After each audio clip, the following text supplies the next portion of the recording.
A cloudless dusk descended upon Los Angeles, casting a subdued palette of pastel oranges and warm purples across the skyline, and cushioning the city in its familiar yet ever-thrumming embrace. Streetlights buzzed awake while long streams of traffic inched through intersections that seldom knew silence. At a particularly congested crossroad in the Central District, Oliver, an overworked, under-rested food delivery rider, steadied his rattling scooter. The insulated delivery bag, faded from countless shifts, was strapped to the back of his vehicle, and the uniform he wore bore evidence of too many runs and too few breaks. Yet there remained a spark in Oliver's eyes. This was his final delivery for the evening. In just a little while, he would clock out, collect whatever modest pay awaited him, and hopefully spend the remainder of the night in the company of his family. As the traffic light above flicked from green to amber, drivers surged forward in a collective bid to outrun the impending red. Horns blared in staccato bursts, some at Oliver for not shooting ahead, some at each other for existing in the same lane. Then, cutting through the city's cacophony, came the echo of roaring motorcycle engines. Sliding onto the intersection came a pack of bikers, 7 or 8 strong, clad in weathered leather jackets, their arms and necks alive with tattoos that caught and reflected the neon shimmer of LA nights. At their head was a man with a tight band wrapped around his forehead, only his cool, piercing eyes visible. Axel. His expression was cold confidence. The rest of the gang wore an assortment of mocking smiles, each laced with the arrogance of those who thrived on intimidation. Oliver's heart rate spiked. He had heard of street gangs preying on delivery riders, and here he was, presumably an easy target with fresh food in tow.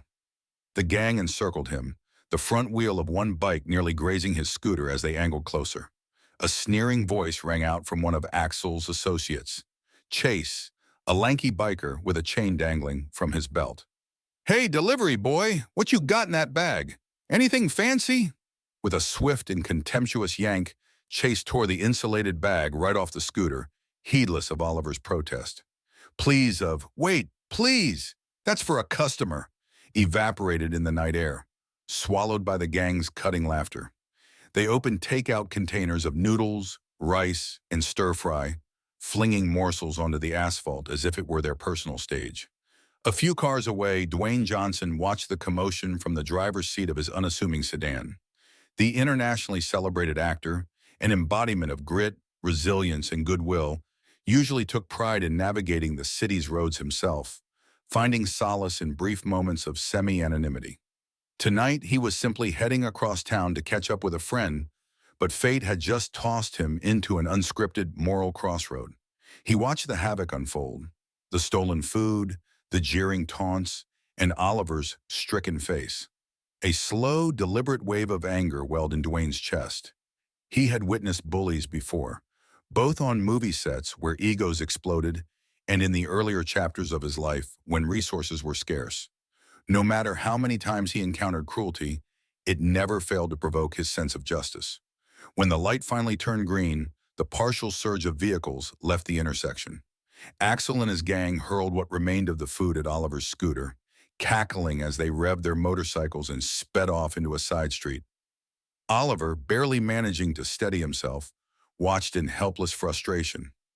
Other drivers threw him glances, some sympathetic, others indifferent, but most quickly returned to their own journeys. Dwayne observed the shaken delivery rider pick up a battered container from the pavement with trembling hands. Instead of driving on, the actor took a deep breath and whispered, "Not tonight." Twisting his steering wheel, he switched lanes, ignoring the chorus of honks that erupted behind him. He suspected the gang wouldn't go far. Men like that relished the chance to linger and gloat. Tonight, they were about to find out what happened when their bullying met someone who refused to walk away. Los Angeles is a place of neon illusions, where the night teases possibilities both glamorous and grim. Dwayne Johnson felt the city's restless energy as he eased his sedan onward, scanning side alleys for the hint of snarling engines and sneering faces. A sense of purpose sharpened his focus. He wasn't sure if stepping in would lead to a mere confrontation of words or a far more perilous fight. But he also knew he couldn't simply pass by. There was a choice to be made, and he had already made it. Not long after, he caught a glimpse of Oliver's scooter in his rearview mirror. The delivery rider, though visibly rattled, seemed determined to follow the gang despite the trembling in his limbs. His small, aging scooter sputtered and groaned with each acceleration.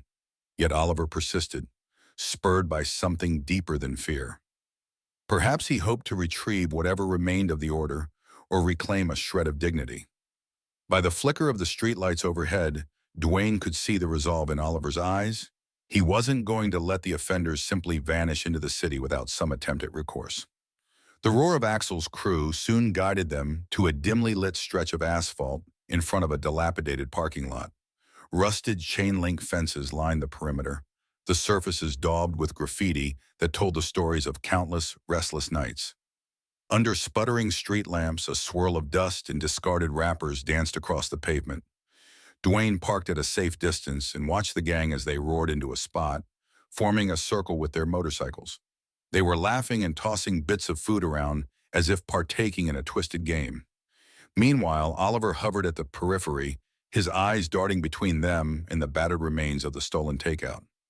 Dwayne stepped out of his sedan quietly.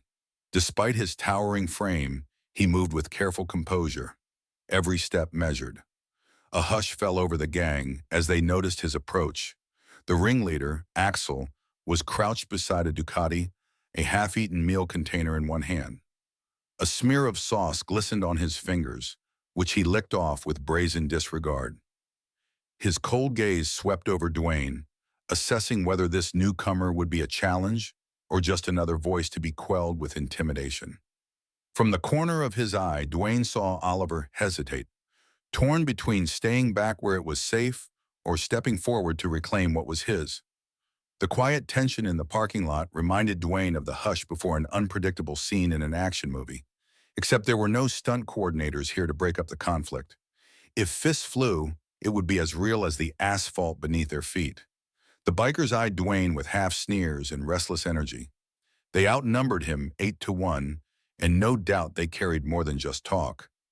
Yet Dwayne had faced adversity in various forms. He remembered being a teenager, overshadowed by bigger kids, mocked by those who assumed his gentle nature was weakness. Life's lessons had taught him the difference between posturing and genuine strength. And in this moment, Oliver's day, perhaps even Oliver's livelihood, hung in the balance. Drawing a slow breath, Dwayne let his voice cut through the silence, calm but resonant. "Evening," he said, words crisp. "I'm only here to see you do the right thing and give the man back what's his." Axel's condescending grin faltered briefly, and a wave of tension rippled through the group. The confrontation had begun. Oliver hovered near the mouth of the alley, eyes wide and fingers pressed tight against the handlebars of his scooter. He couldn't decide whether to stay put or run for help. Dwayne, standing with quiet determination, had called for the bikers to rectify what they'd done. That was all. Just an apology, compensation, and a chance to walk away without further incident.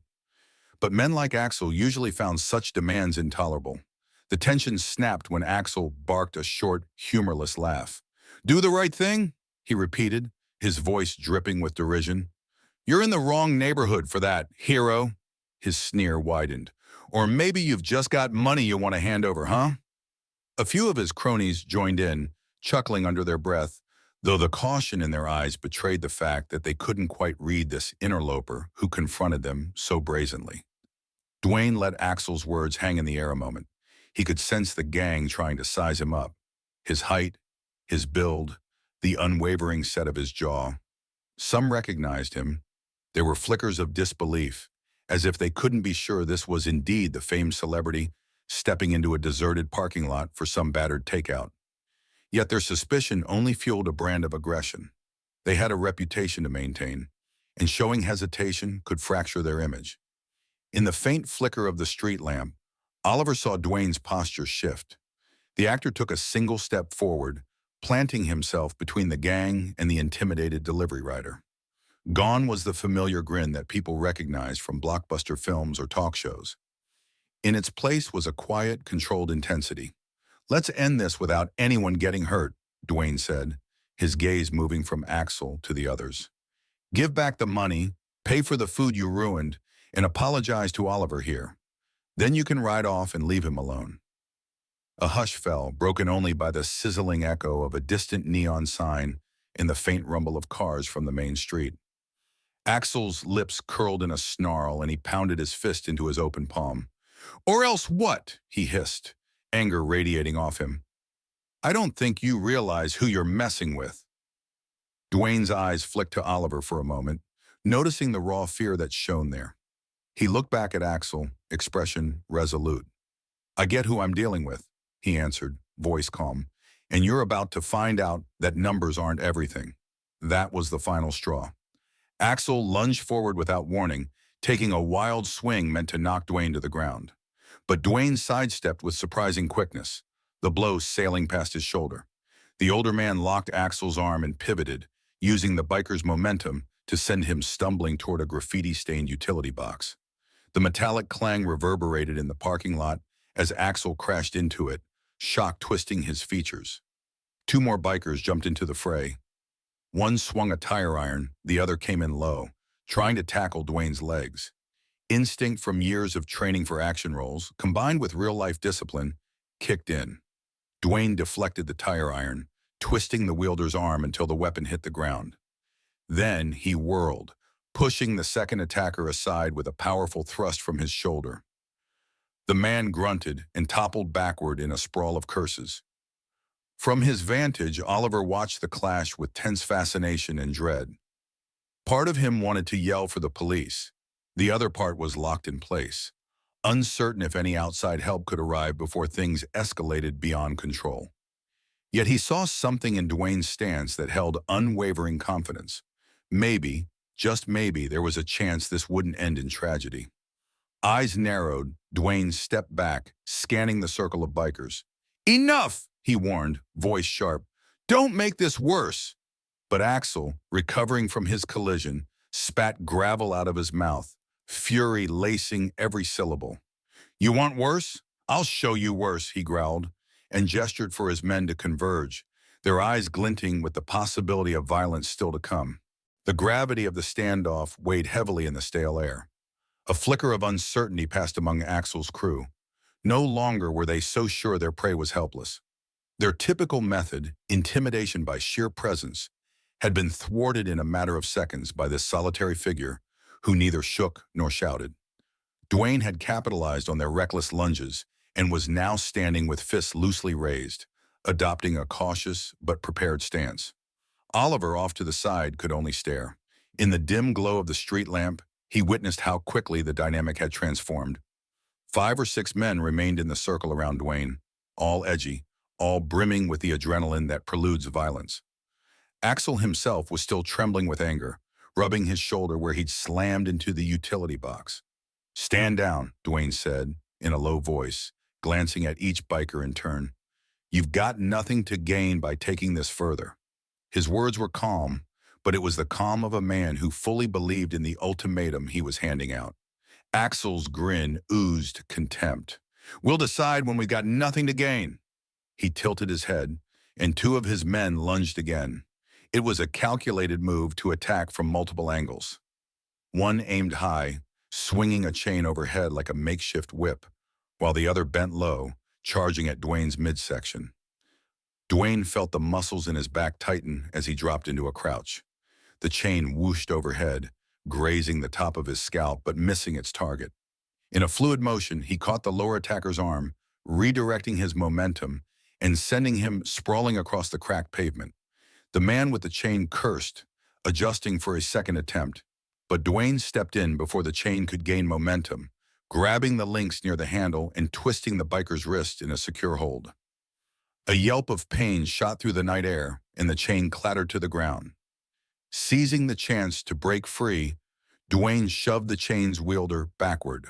A hush, thick and tense, settled among the group. Street lamp shadows quivered with the movement as 2 more of Axel's cronies peeled off, warily helping their injured friends stand. At the mouth of the alley, a small knot of onlookers had gathered, uncertain whether to intervene or flee. A couple of them lifted phones, quietly recording. The scene looked like an unscripted drama unfolding beneath the flicker of neon signs in a battered sodium lamp. Oliver's breath came in shallow bursts. Part of him was heartened by the fact that Dwayne was still unscathed, but a wedge of panic told him that the situation might spiral at any moment.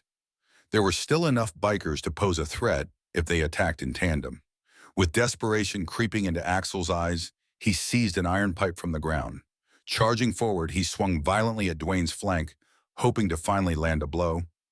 But Dwayne dropped into a pivot, letting the pipe's momentum overshoot. He locked Axel's wrist and jammed an elbow into his forearm, prompting a metallic clang as the weapon fell to the pavement. Axel stumbled, cursing through clenched teeth. Now sweat glistened on the gang leader's brow. Pride battled with recognition that they might be outmatched. The battered parking lot felt miles away from the bustle of city nightlife, cloistered in the kind of darkness where bullies thrived. But that darkness was failing them tonight. Dwayne stood resolute, breathing heavily, adrenaline fine-tuning his reflexes. Oliver watched in stunned silence as, one by one, the bikers reeled. Self-preservation crept into their expressions. Even those itching for a fight realized that numbers alone weren't saving them. Axel locked eyes with Dwayne, seething with fury but also grappling with the hard truth that the man in front of him wasn't backing down. Meanwhile, the rest of the crew hovered on the edge, glancing anxiously at each other and their fallen weapons. A raw hush overtook the lot once more, as though the entire scene were encapsulated in a bubble of tension. Dim headlights from distant streets flickered upon chipped walls adorned with old graffiti tags, and the smell of spilled sauces mingled with exhaust fumes. The stale air tasted of confrontation and adrenaline. Oliver dared to straighten slightly, venturing a timid step forward. He noticed that none of the gang members made a move to resume their assault. A couple nursed bruises or rubbed wrenched wrists, shooting uncertain looks at Axel to see if he would command another attempt. Axel himself stood close enough for Oliver to see the fury etched in his features. But there was something else behind his eyes now, something resembling respect, edged with disbelief. "You," Axel growled, "you should mind your own business if you want to keep breathing easy in this city." But Dwayne simply shook his head. "Your business crossed paths with an innocent man just trying to do his job," he replied, voice measured, "and that makes it my business." One of the bikers spat on the ground, grimacing at the leftover lumps of stir-fry scattered around. Another used a boot to nudge a styrofoam container aside. The remnants of Oliver's order lay strewn in mockery of the entire ordeal. Yet those battered boxes and half-eaten meals also symbolized more: a night's wages, a string of insults, and a young man's dignity. The circle of aggression seemed to loosen its grip. Some of the bikers stepped back, pacing with restless energy. Axel still radiated hostility, but even he seemed to sense that further fighting could lead to severe consequences, perhaps even the police. As if acknowledging that truth, his gaze swept over Oliver, who stood quietly clutching the empty remnants of his bag. "Fine," Axel muttered, voice crackling with resentment. "What do you want?" Oliver caught a glimpse of Dwayne's face and recognized the unwavering sense of righteousness there. To Oliver, it was still surreal. He was used to delivering food, quietly riding through neon-lit streets, risking the occasional near miss with a reckless driver, but never anything this extreme. And here was Dwayne, famous actor known for championing heart and courage on the big screen, now championing him in a lonely lot. "We're going to make this right," Dwayne said, his gaze shifting to Oliver for a moment, as if to confirm the plan. "First, you're all going to apologize to Oliver. Then you're paying him for what you trashed. He can cover the cost of the ruined order and keep his job." Axel let out a low, humorless laugh. Several members exchanged glances, their cocky airs dampened. One tall, wiry man named Vic, sporting a shaved head and large scar over his eyebrow, fished out a wad of crumpled bills. He flashed them at Oliver with mocking slowness. "This enough for your precious noodles?" he scoffed. Then in a flick of the wrist, he tossed the cash so that a few bills fluttered and fell near Oliver's feet. Oliver wavered, uncertain whether to grab them. But Dwayne's steady voice interjected. "Pick it up properly," he demanded, eyes locking on Vic. The wiry man tensed, opened his mouth as though to protest, then glanced at Axel. The leader's face was a thundercloud of humiliation and bitter frustration. Slowly, Vic bent to retrieve the fallen money, pressing it into Oliver's trembling hands. "Now the apology," Dwayne prompted. Axel glowered, his pride colliding with the reality that they had been routed. A silent countdown seemed to drum in the air. Finally, the gang leader exhaled a ragged breath. "Sorry," he spat, eyes filled with venom. "I'm sorry, all right?" A chorus of half-hearted murmurs followed from the others. No one in that group truly meant it, but they recognized the futility of continuing the scuffle. Oliver could only stare, mouth dry and pulse pounding. Apologies aside, the money in his hand felt alien, as though it were part of a bizarre dream. Yet there it was, a small restitution for the humiliation he'd endured. And behind him stood Dwayne, unwavering, ensuring the gang didn't renege on their forced contrition.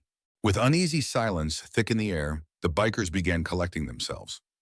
One man limped over to retrieve a dropped helmet. Another rubbed his jaw where Dwayne's elbow had landed. Axel, pride bruised, kept his eyes down as he kicked aside the iron pipe he'd tried to wield. The flicker of streetlights revealed the dark scowl etching lines across his face. "Come on, we're out of here!" Axel finally commanded, voice terse, and motioned for his crew to mount up. A few bikes revved, headlights flaring in the dusty lot. Their engines filled the night with growling echoes as they prepared to depart, frustration emanating in waves. Dwayne watched them carefully, ensuring no last-minute betrayal. Although each biker glared daggers at him, none seemed eager to re-engage. Within moments, the gang was gone, tires squealing as they vanished into the labyrinth of Los Angeles streets. The once raucous parking lot seemed to exhale a collective breath.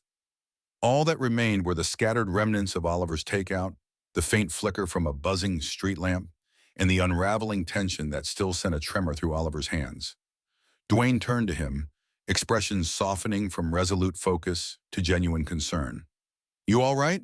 he asked, scanning Oliver's uniform for signs of injury. Oliver swallowed hard and nodded.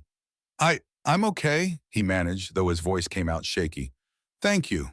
He held the crumpled bills with a near disbelief, as though they were an artifact from a nightmare that had somehow turned into something else. "I don't even know how to repay you." "You don't owe me," Dwayne answered with a gentle shake of his head. "They owed you, and they paid. That's the important thing." For a moment, the two men stood in the odd half-light, joined by a handful of curious onlookers who'd hovered at the edges of the confrontation. Some had recorded partial clips on their phones. Others just gazed in quiet admiration. A short, curly-haired woman wearing a name badge that read, "Rosa's Grocery," stepped forward hesitantly. "I recognize them," Rosa said, eyes shifting between Oliver and Dwayne. "They've harassed delivery drivers around here many times. Nobody's had the courage to stand up to them." She fidgeted with her badge, relief clear on her face. "They probably won't come back tonight, that's for sure." Dwayne exhaled, letting the adrenaline slowly ebb. He nodded his thanks for the woman's support. "If they do, maybe folks will realize that letting bullies push you around only encourages them." He turned back to Oliver, noticing the rider's trembling fingers. Gently, he placed a reassuring hand on the younger man's shoulder. "Seriously, you okay?" Oliver managed a thin but earnest smile. "I think so," he said, though his posture still betrayed lingering shock. "I have a family waiting for me, mom and sister. I can't lose this job. If they made me pay for the lost meal myself, I might have gotten fired." "That's exactly why I had them cover your costs," Dwayne replied. He could see in Oliver's eyes the swirling conflict of gratitude, fear, and relief. In that reflection, Dwayne caught flashes of his own memories.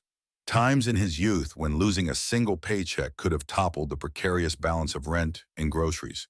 Curious passers-by inched closer, some offering sympathetic smiles or respectful nods to Dwayne. A few onlookers recognized him fully now, excitedly whispering about his identity. Someone even said, "Oh my God, that's Dwayne Johnson, right?" But the tone wasn't the usual starstruck squeal. It was hushed and awed, tinted by the knowledge they had just witnessed something raw and real. Rosa lifted her phone. "I captured some of that. Should I don't know, share it with the police? With local neighborhood groups?" she asked, glancing between Oliver and Dwayne. Oliver bit his lip, aware that it might bring more attention. Dwayne gave a thoughtful nod. Yes, definitely the police, he said gently. Evidence helps if they decide to press charges or track those guys. Do whatever you feel is right. I'm okay with people knowing what happened, especially if it means they might think twice about terrorizing folks again. As the small group of onlookers dispersed, some checking the footage they'd recorded on their phones, others simply retreating from the adrenaline-charged night, Oliver ran a hand over his scooter's scuffed paint job. The engine still sputtered, but at least it hadn't been knocked over in the chaos. He clutched the battered remains of the insulated food bag, scanning the destroyed cartons. I don't think there's anything salvageable, he mumbled, letting out a resigned sigh. Guess I'll have to explain everything to my boss and hope he believes me. Dwayne nodded in understanding. I can follow you back to your restaurant, if you like. Make sure you get there in one piece. If your boss needs any explanation, I can back you up. Though exhaustion was etched into every corner of Oliver's face, a spark of gratitude lit his eyes. Yeah, that would help, he murmured. They might not believe me if I show up with no food and a weird story about bikers. It wouldn't be the first time a driver used an excuse. Together, they navigated their way out of the parking lot. Dwayne's sedan glided behind Oliver's scooter, headlights illuminating the battered streets. The swirl of neon signs from storefronts and the roar of distant traffic gave the city its ever-present hum. As they moved, Dwayne reflected on what had just happened, the confrontation replaying in his mind. He was well aware that real life didn't always allow for clean resolutions. Sometimes the bullies returned with bigger numbers, or the authorities looked the other way. But at least for tonight, for Oliver, the night had changed course. They arrived at a modest takeout joint named Savory Express. The overhead neon sign flickered, half its letters dimmed or broken. A handful of cheap plastic chairs sat outside, positioned for customers waiting on to-go orders. Inside, a fluorescent glow lit up the narrow space, and the aroma of sizzling noodles and spicy sauce drifted into the street. Oliver parked his scooter near the entrance, and Dwayne pulled in at the curb. A wiry man in a slightly stained apron, Mr. Reyes, the restaurant owner, stormed out the moment he spotted Oliver. "Where have you been?" the man snapped, scowling under the fluorescent glare of his shop sign. "That order was supposed to be delivered half an hour ago." His eyes then landed on Dwayne, but flicked back to Oliver almost immediately. "You better have an explanation, kid." Oliver swallowed hard, presenting the crumpled bills. I was robbed, sir," he confessed, voice still tight with leftover adrenaline. "A gang of bikers. They took the meal and destroyed it, but they were forced to pay for it, so here." He offered the money with trembling hands. Mr. Reyes squinted, anger warring with confusion. "Robbed, huh?" he repeated skeptically, but the sight of Oliver's battered uniform, along with the sincere tremor in his voice, gave him pause. He glanced in Dwayne's direction, taking note of the broad-shouldered figure stepping forward to corroborate the story. "I'm Dwayne," the actor said quietly but firmly, extending a hand. "I saw what happened and stepped in. Saved him from a worse situation, if we're being honest. The bikers messed up the food, so we got them to pay Oliver for the damage." Mr. Reyes's eyes widened slightly at the name, recognition sparking behind them. He pressed his lips together, uncertain whether to question the improbable scene further or accept it at face value. Finally, he let out a long breath. "Well, it's better than telling me you lost everything without compensation. Fine. Show me how much they paid. Let's see if we can salvage tonight's ledger." Tension eased a fraction as Oliver, flanked by Dwayne, followed his boss into the shop to settle accounts. The interior of Savory Express was small, barely enough space for a cramped counter, a couple of vinyl-top stools, and a window into the bustling kitchen. Orders were pinned to a spinning metal wheel near the pass, and sizzling woks clanged beyond that partition. Mr. Reyes guided Oliver to a narrow office in the back, where battered file folders and half-empty boxes of condiments made for a chaotic environment. Oliver recounted the incident once more, from the moment he was stopped at the traffic light to the instant the bikers sped away after Dwayne intervened. He showed his boss the scattered remains of the containers and poured the wrinkled bills onto the small desk. Mr. Reyes counted them, face tight with a mixture of relief and frustration. At least it's all here, he muttered. Enough to cover the order and maybe a little extra. I'll see how this balances out. When he finally looked up, his gaze flicked to Dwayne. The younger man's expression conveyed that he was torn between gratitude and apprehension. I, uh, thank you for helping my employee, Mr. Reyes offered stiffly. His stance radiated the wariness of a small business owner who worried any day's drama could sink him further. Times are tough. We can't afford to lose money on stolen orders, and I need my deliveries on time to keep customers happy. Dwayne nodded, understanding the precarious balance. No thanks needed. I was in the right place at the right time. He glanced at Oliver. He was ready to chase them on his own, which took more courage than you might think. Oliver, eyes still rimmed with fatigue, shrugged timidly. I couldn't let them get away without trying something. They do this stuff all the time, you know? A ghost of anger flickered across his face. I've seen my coworkers lose entire shifts worth of deliveries to guys like them. Nobody stands up because it's easier to cut losses than risk a broken nose. Mr. Reyes pursed his lips. Despite the tension, a thread of sympathy wound through his demeanor. I've heard rumors about a biker gang shaking people down, but I never expected it to happen to us. Usually they target the bigger chain delivery riders. Running a hand through his hair, he muttered, I'll have to think about ways to protect everyone if this keeps happening. I can't just close up shop. Dwayne frowned thoughtfully. Those men are brazen, but they're not unstoppable. They rely on fear. If we help the neighborhood watch or share this information with the police, we might deter them. A silent moment passed. Outside, the clang of the kitchen continued, and from the front of the restaurant, a bell chimed as another customer walked in. Life marched on, even in the aftermath of violence. Then Oliver glanced down at the wrinkled money in his hand, smoothing a bill or two. So, I guess I'll go home now, he said, voice still colored by disbelief. The last delivery's a wash. Mr. Reyes nodded curtly. Take what's left of your shift pay. We'll call it even. He studied Oliver's battered bag as though deciding what to say next. Get some rest, but tomorrow come in ready. We can't afford to lose business. It wasn't the warmest show of understanding, but it was something. With the matter settled, Oliver followed Dwayne out of the cluttered office, weaving back through the narrow corridor to the front of Savory Express. Steam from the kitchen drifted in the air, laden with the tang of soy sauce and chili. Dwayne glanced around the simple eatery, reflecting on how a single stolen meal had revealed a slice of the city's underbelly. It was a reminder that small, everyday acts of cruelty could ripple widely through someone's life. Pushing through the doors, Oliver felt a wave of cool night air brush against his cheeks, a reprieve from the stifling heat of the kitchen. Outside, a handful of late-night diners sat at plastic tables, scrolling through their phones or chatting idly while waiting for their orders. None looked up, unaware that a high-stakes confrontation had played out not long ago. Dwayne followed behind, scanning the street with a watchful eye, as if half expecting the roar of motorcycle engines to reappear at any second. The neon flicker of Savory Express's sign made the sidewalk tremble with color. Everything good? He asked quietly, turning his attention to Oliver. Oliver stuffed the damp bills into his apron pocket. My boss will calm down after he counts everything. Still, it's probably going to be a headache if word of a gang harassing his drivers gets out. But at least I won't be losing a paycheck over tonight. He paused, meeting Dwayne's gaze with earnest gratitude. That's all thanks to you. If you hadn't been there, he let the sentence trail off, allowing the unspoken outcome to loom in the silence. Dwayne clasped a hand over Oliver's shoulder, giving it a reassuring squeeze. You would have found a way, he said, offering a smile. You showed courage just by following them. A lot of people would have driven off, turned the other way.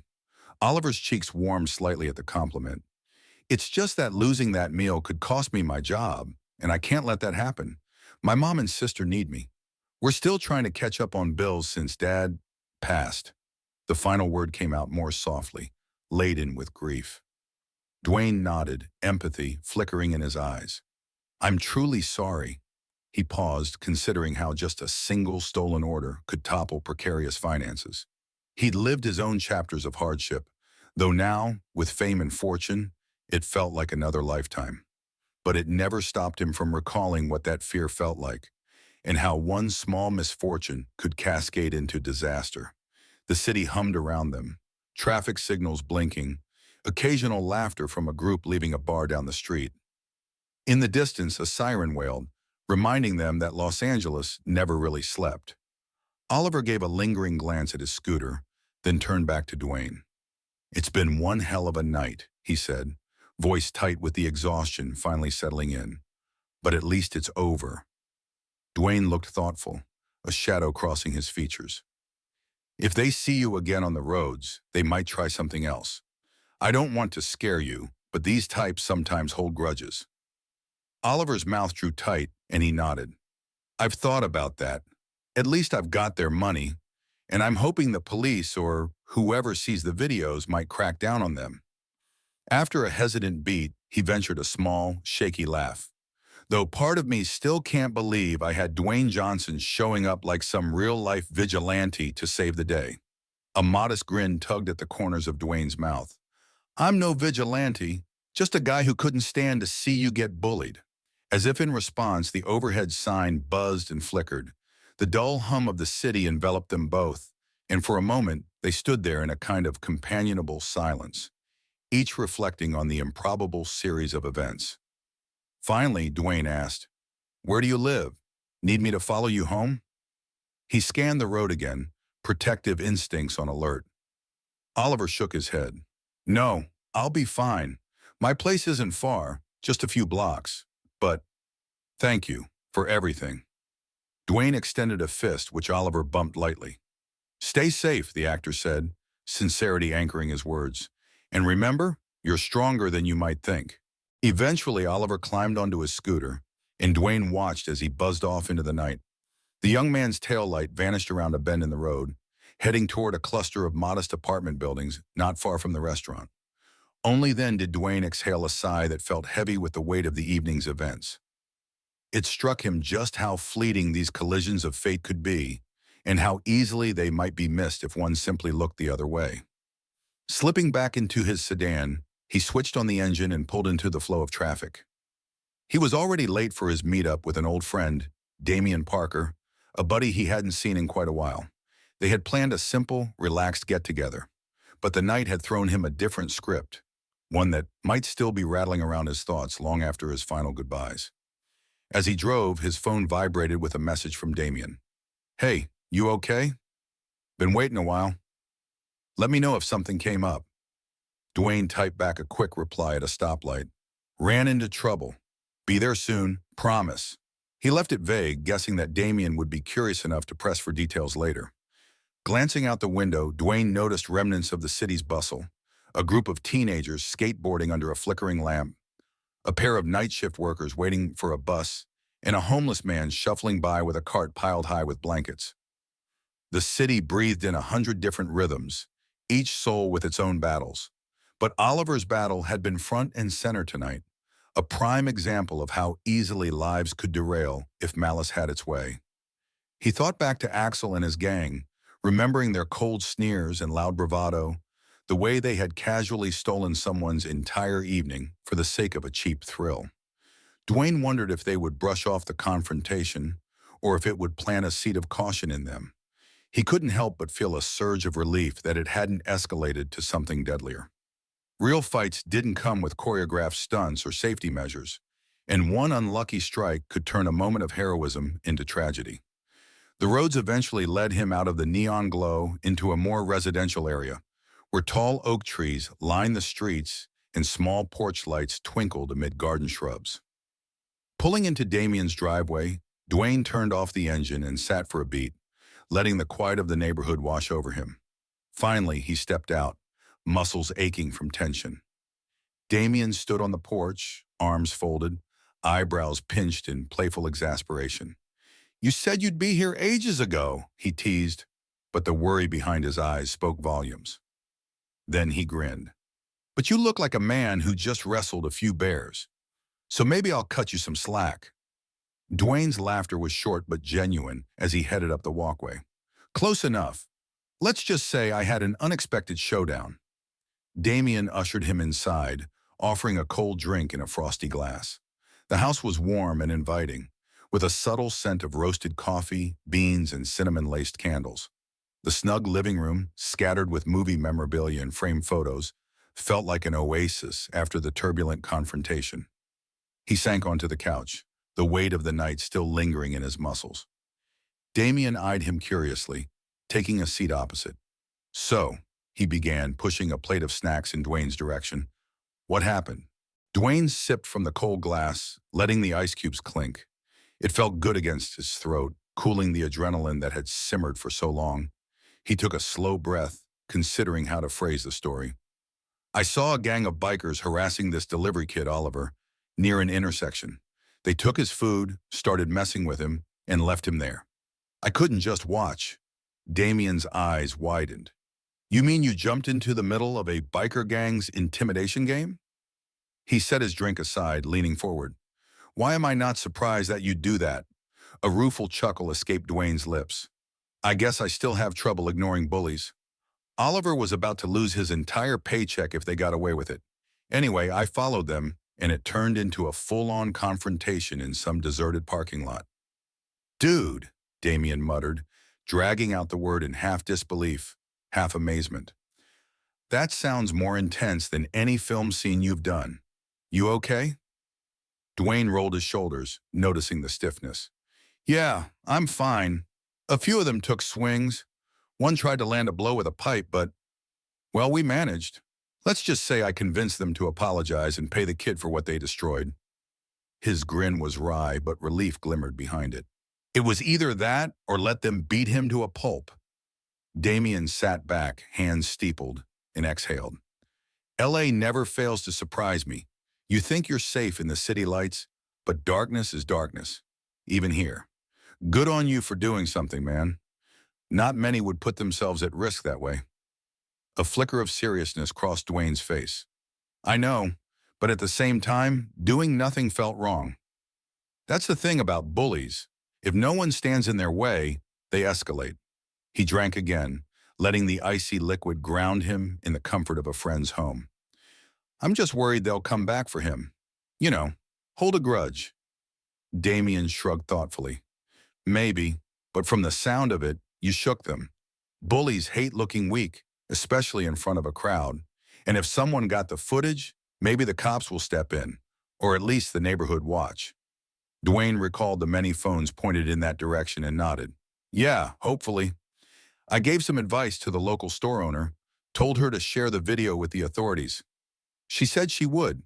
The conversation paused, and Damien offered a gentle, consoling smile. "You want something to eat? I have leftover pasta in the fridge. Probably not as fancy as the stuff you rescued from the gang."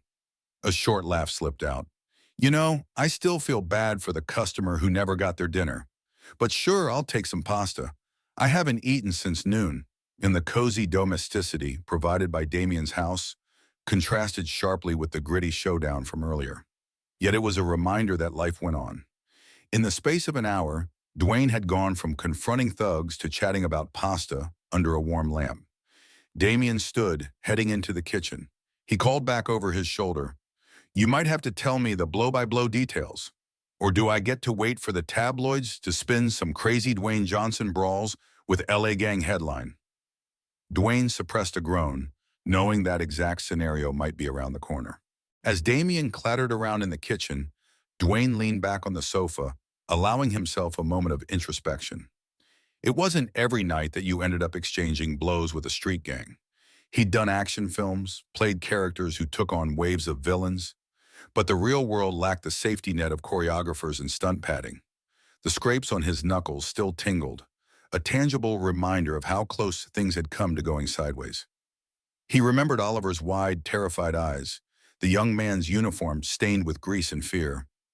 Then he recalled Axel's sneering face, unwavering in his arrogance right until it cracked under the weight of forced apologies. A deep part of Dwayne hoped that confrontation would flick a switch in those men, urging them to reconsider their cruelty. Yet he also knew cynicism was warranted. People rarely changed overnight. Damien returned with a steaming bowl of leftover pasta and set it on the coffee table. "Bon appetit, hero," he joked, though his tone was more appreciative than mocking. As Dwayne tucked into the meal, his friend pulled a dining chair closer, the better to continue their conversation. "So did they recognize you?" Damien asked, curiosity piqued. "You're pretty famous after all." Usually that kind of star power either diffuses a situation or escalates it, depending on the type of people you're dealing with. Dwayne shrugged, swirling noodles around a fork. "Some of them might have recognized me, but it wasn't like they were about to back off just because of who I am. If anything, it probably made them even more stubborn, like they had to prove they weren't intimidated by a celebrity." Damien nodded. "Makes sense. But hopefully that means if any footage surfaces, people will believe the story, not just pass it off as rumor. It might open eyes to how delivery riders get treated sometimes." A pensive hum drifted from Dwayne's throat as he swallowed a mouthful of pasta. "That'd be a silver lining." Oliver mentioned that riders are often targeted because criminals see them as easy marks, carrying around cash or orders they can steal. "I've heard so many stories about them being harassed, assaulted. Most folks just scroll through social media and see the occasional clip. Or maybe read a headline, but it's easy to ignore when it's not your livelihood on the line." Damien's features darkened with thought. "You think of an actor as living in a bubble, but tonight you punctured that bubble. You saw the gritty reality. Must feel surreal." Setting the plate aside, Dwayne rubbed his temples. "It does. I can't stop thinking how close that situation was to going a different way. I'm thankful none of them pulled a gun or something else.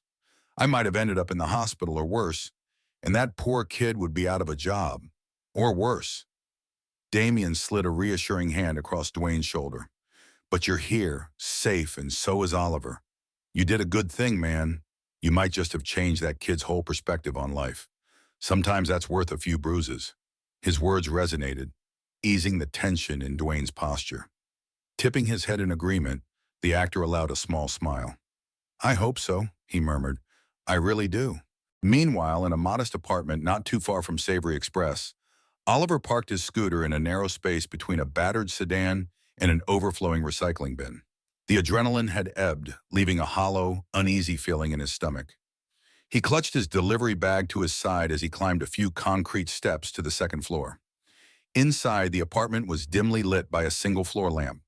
The living room, sparsely furnished, held a worn-out sofa and a small television. A half-open door revealed a glimpse of an adjoining bedroom. From the kitchen, his mother emerged, wiping her hands on a dish towel. A worried line creased her brow. "You're home late," she noted, concern obvious in her voice. "And you look—" She trailed off, taking in Oliver's disheveled uniform. His younger sister, Charlotte, peeked around the corner, eyes rounding with a mix of relief and curiosity. "What happened to you?" she asked softly. Oliver set his bag down. The faint smell of sauce still clung to him, though most of the food was either on the pavement or strewn across his scooter. He took a slow breath. "It's a long story," he murmured, sinking onto the couch. "Basically, I got robbed, but—" His mother's gasp cut him short. She moved closer, face etched with alarm.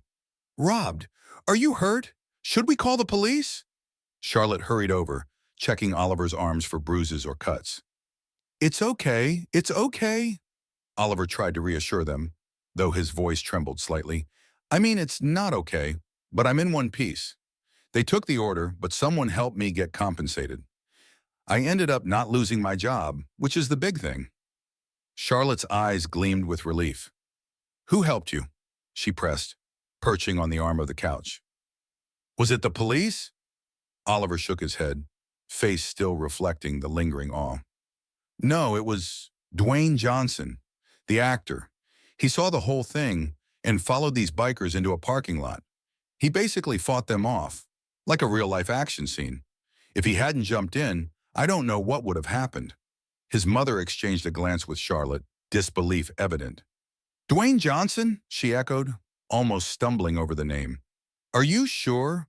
A half-smile tugged at Oliver's lips. "Oh, I'm sure. I recognized him. He was calm, strong. He made them apologize and pay me for the food. I've never seen anything like it in real life." His hands shook slightly, adrenaline memories surging. "I'm just so thankful he was there." Charlotte let out a low whistle, eyebrows climbing. "Wow, that's Incredible, she breathed, as though processing a whirlwind. You should post something about it. Let people know he saved your night. Oliver shrugged, feeling the weight of the crumpled bills in his pocket. Maybe, but I saw other people recording. It might be online already. Honestly, I'm just glad I can pay my share of the bills and not risk being fired. His mother enveloped him in a hug. You must be exhausted, she murmured, her voice tremulous with maternal worry. I'm so sorry you went through that. I wish there was more we could do. Oliver leaned into her embrace, drawing comfort. We'll be okay, he said, determination edging his tone. At least tonight proved there are people who won't stand by and watch this city's worst side take over. Somewhere in the back of his mind, he thought of Dwayne's words. You're stronger than you think. It was easy to forget, living paycheck to paycheck. But perhaps courage could grow in the most unexpected corners.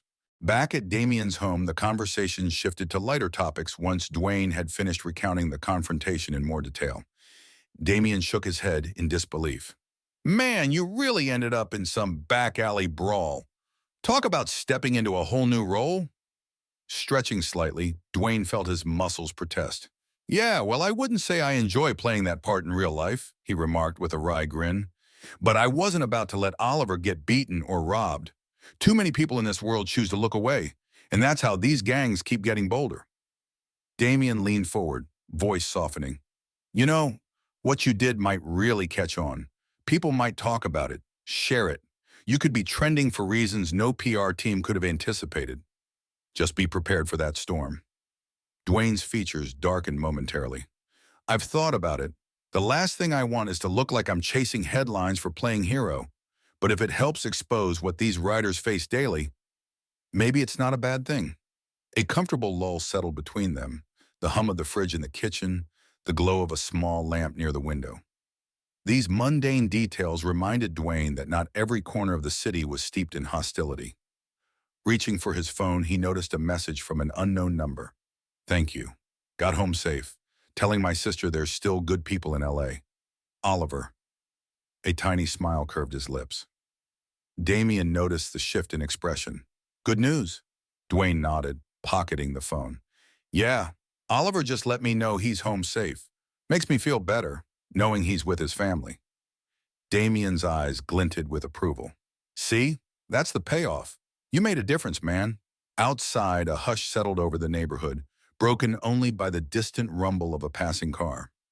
Damien flipped on the TV for background noise, and the local news station lit up the screen.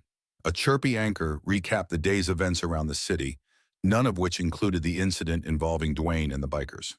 It was still too fresh, too localized, but both men knew how quickly such stories could surface.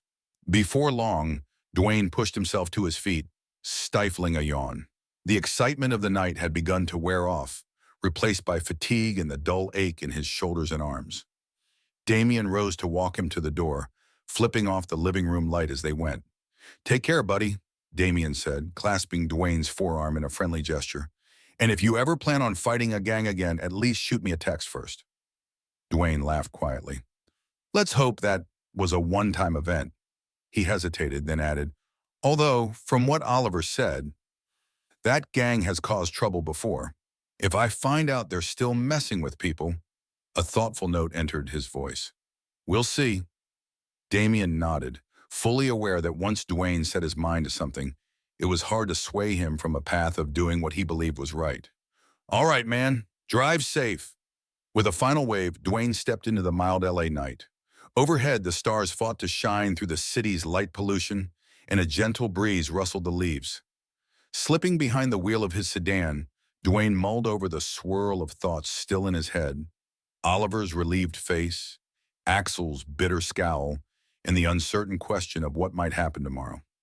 Sometimes the best a person could do was stand up in that fleeting moment and hope the ripple effect continued long after they were gone. Days slipped by, and a sense of normalcy returned to the city's ever-flowing hustle. Yet the late-night confrontation did not vanish without leaving echoes in its wake. For one, Rosa, the owner of the small grocery near that fateful parking lot, indeed shared her phone footage with local authorities. The grainy video captured enough of Axel's gang to establish an official record of their intimidating tactics. A few other neighbors, feeling emboldened, reported past altercations with the same group, though no formal arrests had been made yet. The story also blossomed online.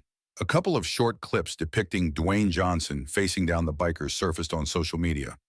Though they were shaky and partial, the vantage points showed enough to leave viewers stunned. There were glimpses of Oliver's scooter, the scattered takeout, and Dwayne's unmistakable posture as he disarmed one attacker after another. At first, some commenters were skeptical. Perhaps it was an elaborate stunt or a promotional gag. But corroborating posts and eyewitness accounts confirmed the authenticity. Naturally, a wave of public discourse erupted.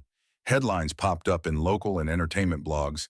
Dwayne Johnson intervenes in shocking delivery rider attack. Real-life action star takes on biker gang. CCTV angel or PR stunt.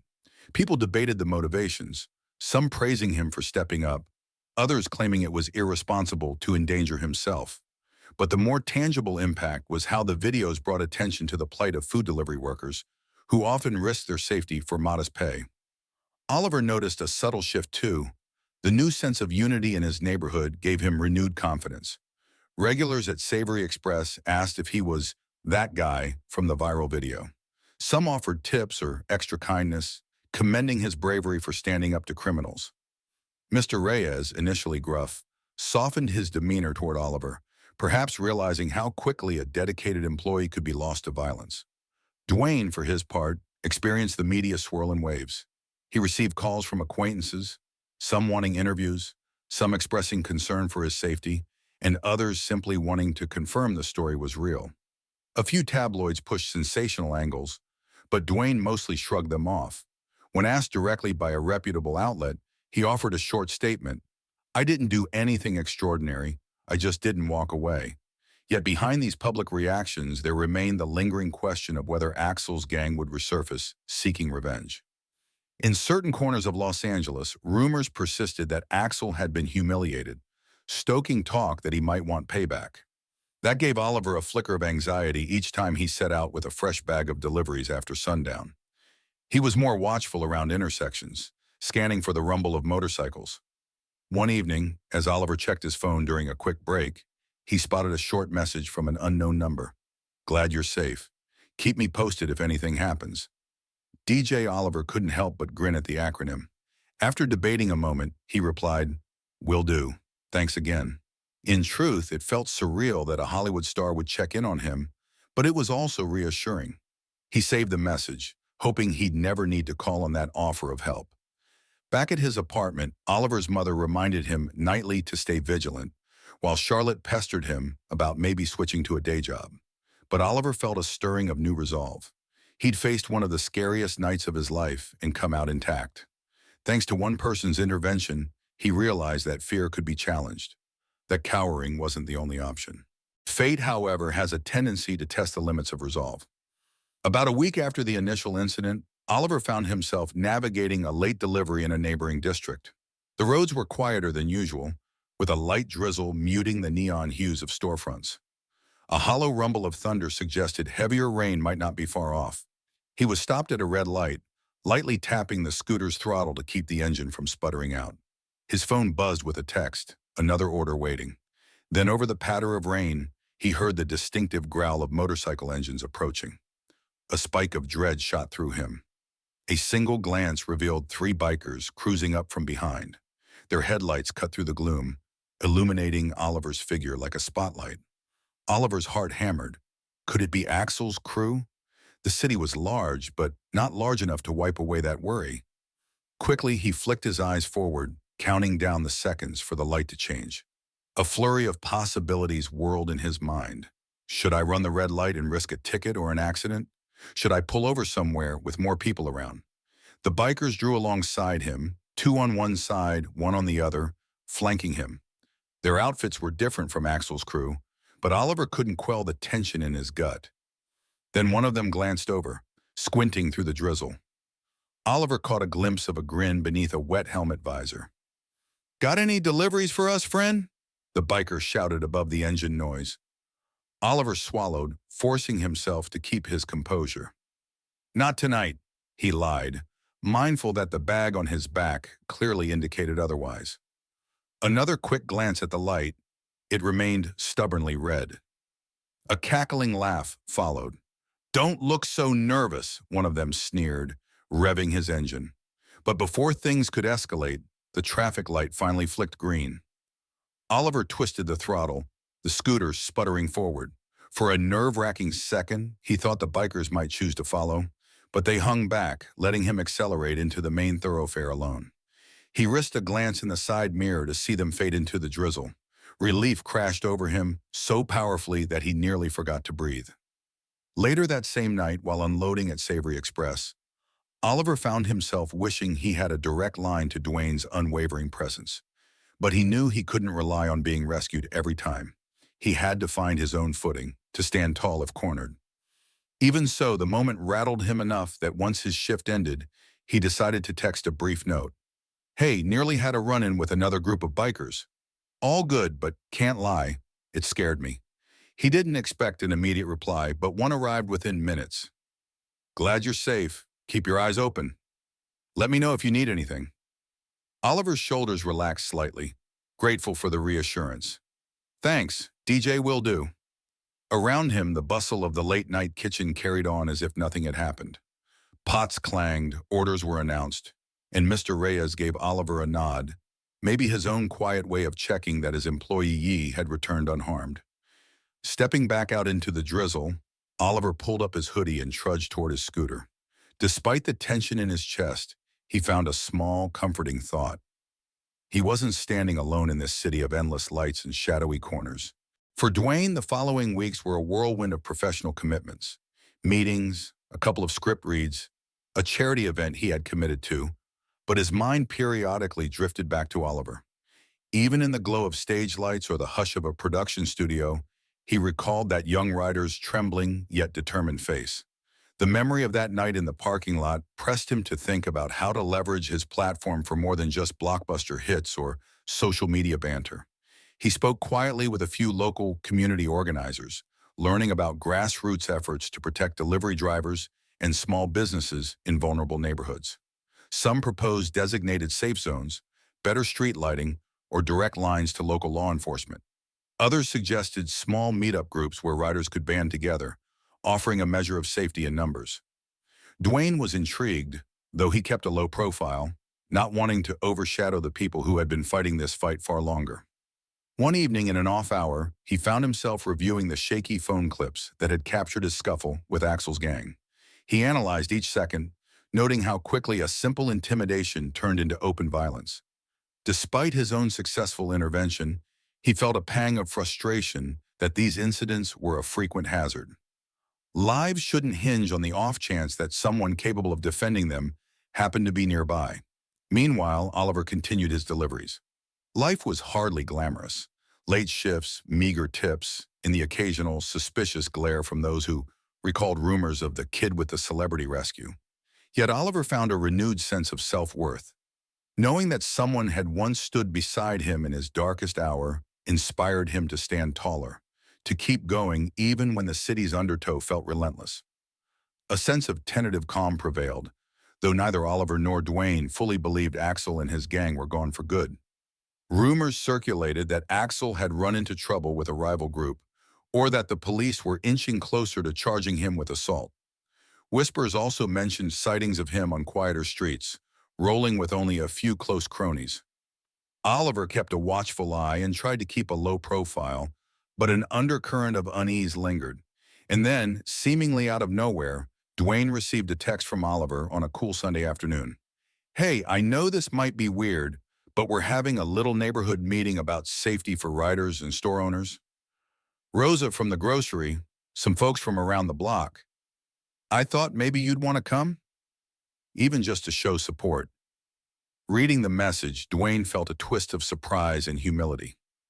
He wasn't sure if his presence might attract more unwanted attention or give a genuine boost to the conversation. But the sincerity in Oliver's words was clear. Here was someone trying to do better, not just for himself, but for everyone in the same precarious position. Dwayne typed a response, heartwarming at the notion that Oliver had taken steps toward communal protection rather than cowering in fear. "Count me in," he sent. "Just tell me when and where." With a faint smile, he closed his phone.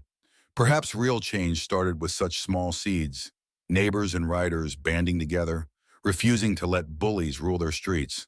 A few days later, as dust settled in that same patch of the Central District where everything began, a small but determined group gathered in the rear space of Rosa's grocery.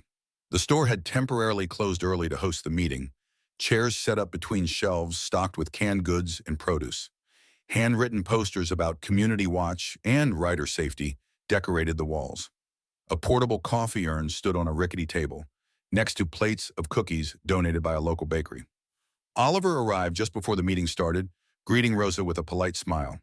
The older woman wore her signature curly hair pinned back and sported a name tag that read, Chutter Rosa in big bold letters. She looked both excited and nervous, fiddling with the edges of one of the posters. A handful of other delivery riders trickled in, some in matching uniforms, others wearing jackets from different restaurants. A couple of neighbors, including Mr. Reyes and a security officer from a nearby housing complex, also took seats. Then Dwayne Johnson appeared. A hush spread as people realized who had stepped into their midst. He offered a warm smile, shoulders stooped slightly in an apologetic gesture, as if he didn't want to overshadow the meeting. Oliver beckoned him over, giving a modest wave and whispered thanks for showing up. Rosa cleared her throat, stepping forward. "Thank you all for coming.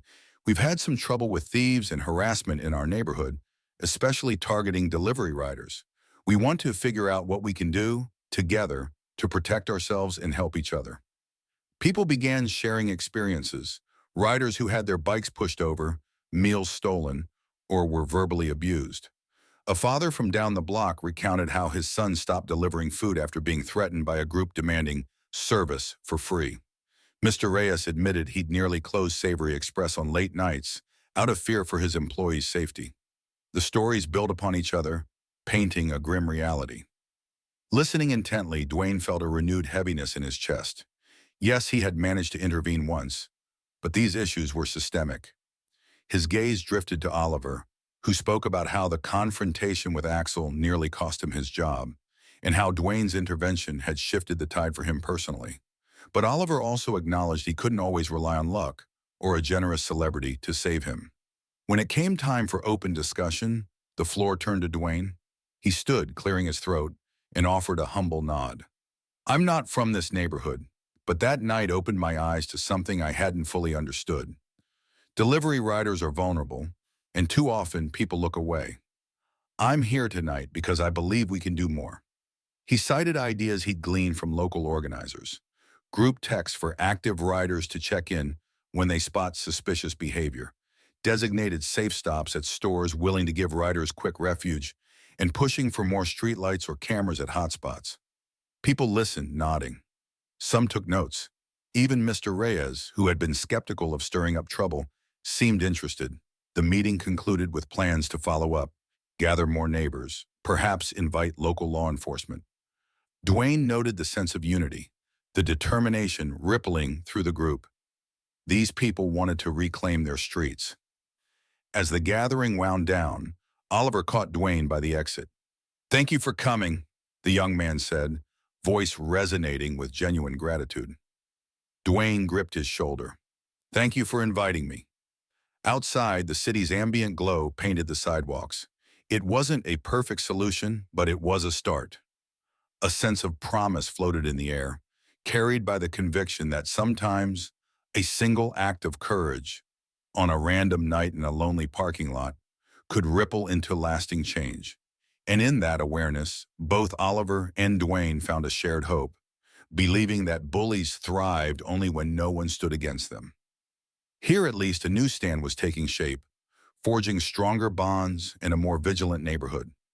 As Dwayne Johnson disappeared into the Los Angeles night, he felt lighter, as though each step toward his car brought him closer to a city that might one day be less cruel to the ones who scurried through its neon-streaked veins. He'd been part of something real, something unscripted, that reminded him why doing the right thing mattered. Indeed, sometimes help was real, and sometimes help won.